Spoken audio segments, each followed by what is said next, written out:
Hey guys, how's it going? Welcome to the channel. My name is, of course, Patrick Otter, and today, if you take a look at the screen over here, we're going to be talking about JoJo Siwa. And the reason we're talking about JoJo Siwa today is because she's been on a bit of a media tour promoting her new song, Karma, and then other songs as well, but mostly Karma. And it's been a little bit of a, dare I say it, cringe fest. Now, I don't like to use the word cringe a lot. I think the word in of itself is cringe. But the reason why I say this is because, let's be honest, it has been cringe. She's posted like 1,000 videos of this song. Her dances, the music, it's all just been a little crazy, and let's be honest, not that great. But I'm getting a bit ahead of myself here.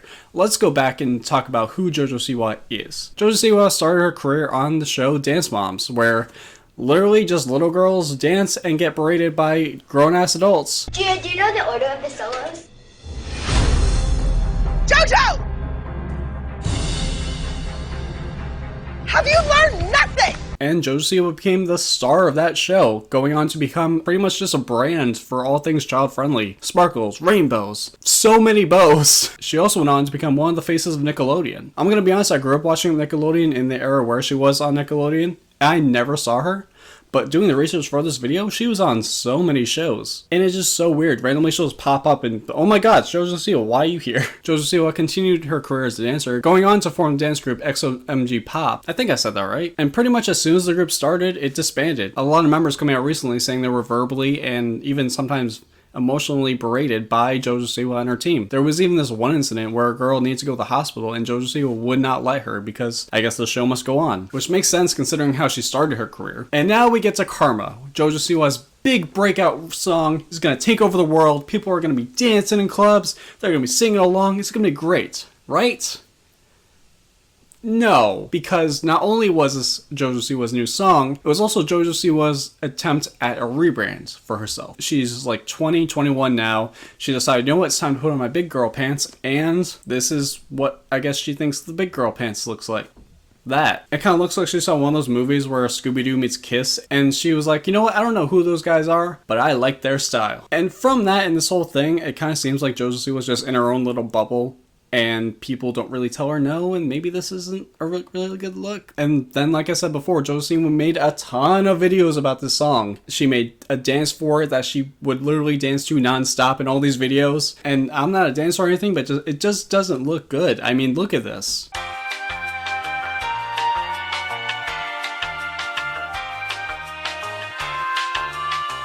It literally just looks like she's having a seizure. And then when she's dancing with other people, it just looks even worse.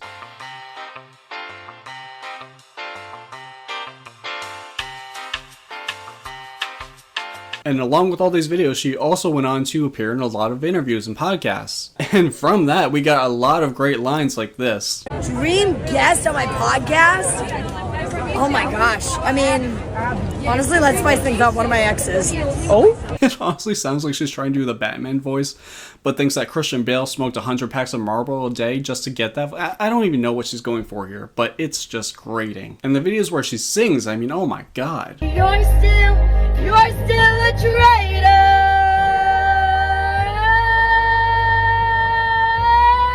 So yeah, the lead up to Karma was interesting and not at all off-putting. And not to mention, in one interview she was like, I make gay pop. I'm doing so much for the gay community. And I wanted to start a new genre of music. And they said, what do you mean? And I said, well, it's called gay pop. And they were like, David Bowie, Prince, Freddie Mercury. I guess those guys just didn't exist. So yeah, the lead up to Karma was a glorious car wreck, to say the least. And then Karma came out, and it turns out it wasn't really written by JoJo Siwa, even though she claims to have written it. Going so far as to say that she was freaking scared of writing this song. originally, I was scared of the lyrics. Oh no! Oh jeez! Apparently the song was made for Miley Cyrus or similar artists to Miley Cyrus back in the 2010s, maybe even early 2000s. Miley passed on it. It went on to Britt Smith, who sang the song. Honestly, it's so much better than JoJo Siwa. Just look at these numbers. So then JoJo Siwa's Karma came out. And the video alone is just, it's interesting. The humping was a bit much. And it's funny because she's trying to be grown up, but she still says F around in her song. At least put one fuck in there. You gotta give at least one fuck. That crashed and burned. JoJo Siwa tried to save face and be like, I wasn't really trying to be a singer, which, I mean, okay, maybe you're still an internet celebrity. I guess you can get away with trying not to be a singer, even though you made like countless videos trying to be a singer, but whatever. Math isn't mathing, but we're just gonna move past it. And finally, I just want to talk about JoJo Siwa's little stint at Disney, where she celebrated her 21st, you know, happy birthday, spring babies. Can't say I went to Disney and pretended to be drunk, though. I'm drunk as right now. I got punched in the eye. It was really bad, but I'm okay. I'm okay. I'm okay. Happy 21st birthday to me! I should have known better. I had a wish.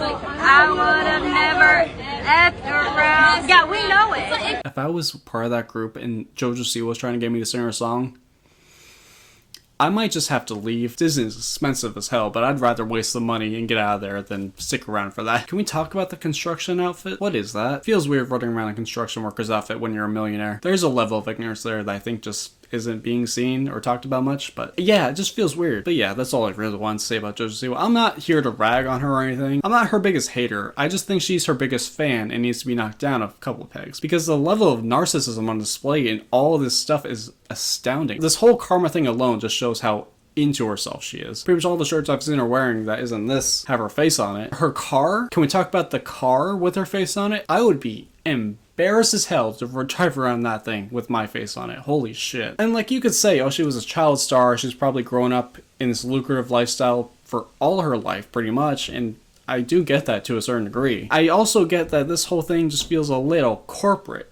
you know? Like, it's not JoJo Siwa making karma, it's her team, it's her brand, it's not just her doing this. They bought the song, they have their own studio. I just felt like this whole thing was so narcissistic, so self-centered, so branded, so corporate, that there's nothing of substance in any of it. And that's why I was put off by it. I wasn't just put off by the fact that, oh, this is just another kid celebrity trying to break into the music industry. There's plenty of that, and plenty of them do really good things. Sabrina Carpenter right now is taking over the world because she has talent. She is a very talented singer. Espresso, fucking Feather. Feather is my favorite song by her. I could listen to that song on a repeat. And yes, she is very, very attractive. That's besides the point. Comparing her to JoJo Siwa is like night and day. Sabrina Carpenter started out on Girl Meets World, grew up, and is now a pop star and not very child friendly. And with Sabrina Carpenter, I totally get that there's probably a team behind her.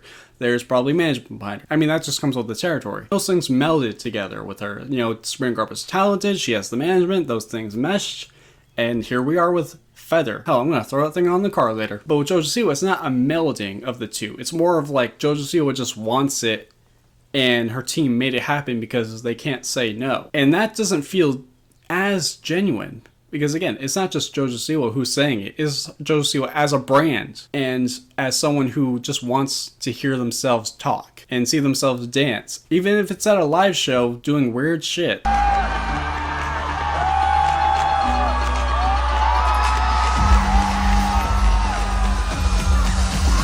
But that's pretty much it, guys. Thank you so much for watching. Be sure to do all things, like, comment, subscribe, tell me your thoughts about this whole thing, and I'll see you in the next one.